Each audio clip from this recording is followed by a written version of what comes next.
আসসালামু আলাইকুম। Electronics total সলিউশনসের পক্ষ থেকে সবাইকে জানাই আন্তরিক শুভেচ্ছা ও অভিনন্দন।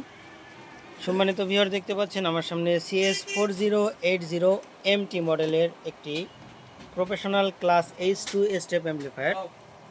তো অ্যাম্পলিফায়ারটি দেখতে পাচ্ছেন মেটাল ট্রানজিস্টরের, এবং এখানে এমটিতে আমি যতদূর বুঝি আর জানি, এমটি মানে মেটাল ট্রানজিস্টরের সেটগুলো কিন্তু খুবই লংজিভিটি হয় এবং খুবই পাওয়ারফুল এবং লং লাস্টিং হয়, কারণ এগুলা যে ট্রানজিস্টরগুলো ব্যবহার করা হয়েছে এটা হাই ভোল্টেজ এবং হাই কারেন্ট সহনশীল, যার কারণে এটার লাস্টিংটা বেশি হয়।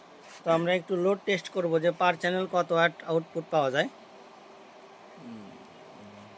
এবং আমরা স্টেপারটা দেখতে পাচ্ছেন যে একদম স্মুথলি কিন্তু রান হচ্ছে, স্টেপারটা স্মুথলি খুলতেছে। এবং পার চ্যানেল কত ওয়াট পাওয়া যাচ্ছে, এটা পাওয়া যাচ্ছে হলো 1640 ওয়াট, অর্থাৎ 1650 ক্লিন আউটপুট পাওয়া যাচ্ছে।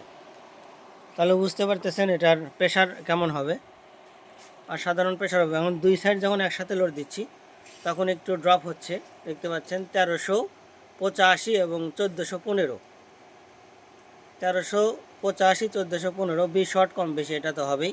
কিন্তু আউটপুট ভোল্টেজ কিন্তু অ্যাকুরেট আছে, 71 ভোল্টেজ আউটপুট। অ্যাম্পিয়ার যদি দেখায় 17.1 এবং 17.324 এরকম। তো এটা হচ্ছে সার্ভিসিং কোয়ালিটি।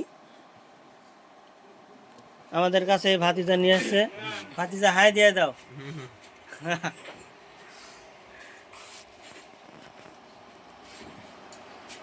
আমরা বি5টায় যদি স্টেপারটা দেখাই, দেখতে পাচ্ছেন কত সুন্দর রান হচ্ছে। এটা কিন্তু লো ভোল্টেজ আছে 70 এবং হাই ভোল্টেজ আছে 108, খুবই অসাধারণ।